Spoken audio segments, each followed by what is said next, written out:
আসসালামু আলাইকুম রহমতুল্লাহি ওয়া বারাকাতুহু। আমি দুবাই থেকে মুনিরুজ্জামান বাবু আপনাদের সাথে আছি। আশা করি সকলে সুস্থ আছেন এবং ভালো আছেন। তো আজকের টপিকটা হচ্ছে ভিজিট ভিসা নিয়ে। এর আগেও আমি একটা ভিডিওতে আপনাদের বলছি যে ভিজিট ভিসা খুলে দিলে বাংলাদেশিদের কি লাভ।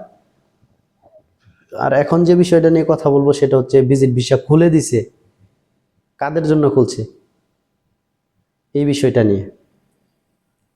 অনেক নিউজ দেখলাম যে ফেসবুকে, তারপর DBC Bangla, Jamuna TV news করছে।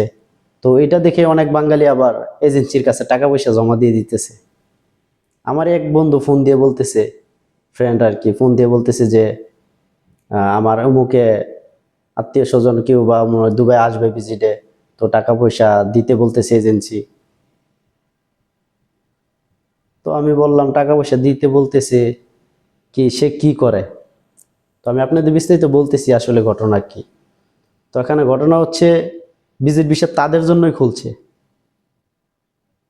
যারা নাকি নায়ক নায়িকা বা দুবাই এসে বিজনেস করবে, যাদের ব্যবসা বাণিজ্য আছে দুবাই, তাদের জন্য হচ্ছে খুলছে।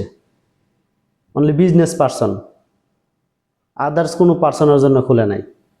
যেমন আমি বা দেশে যারা আছে সাধারণ জনগণ দুবাই আসবে, ভিজিট এসে কাজ করবে, তাদের জন্য খুলে নেই। যাদের বিজনেস করবে, বিজনেসের আশা তারা এই জায়গায় ভিজিটে আসতে পারবে, অন্য কেউই না। তো আপনারা দালাল চক্র থেকে সাবধানে থাকবেন, আর এই ভিডিওটা বেশি বেশি শেয়ার করে দিবেন, যেন আপনার একটি শেয়ারে কারো উপকার আসে। আমি যতটুকু সম্ভব চেষ্টা করি যে যেটা লিগ্যাল তথ্য সত্য, ওইটা আপনাদের মাঝে আমি বলার জন্য চেষ্টা করি, ভিডিওর মাধ্যমে আপনাদেরকে জানানোর চেষ্টা করি। তো আমি যেটা বলছি এটাই সত্য।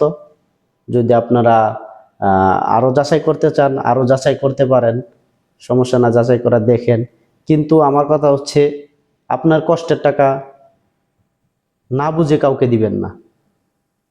আগে সত্যটা জানবেন আসলে কি, কারণ আমরা হচ্ছে হুজুকে বাঙ্গাল, আমরা হুজুকে বাঙালি। তো আগে সত্যটা জানবেন, বুঝবেন, তারপরে টাকা পয়সা লেনদেন করবেন।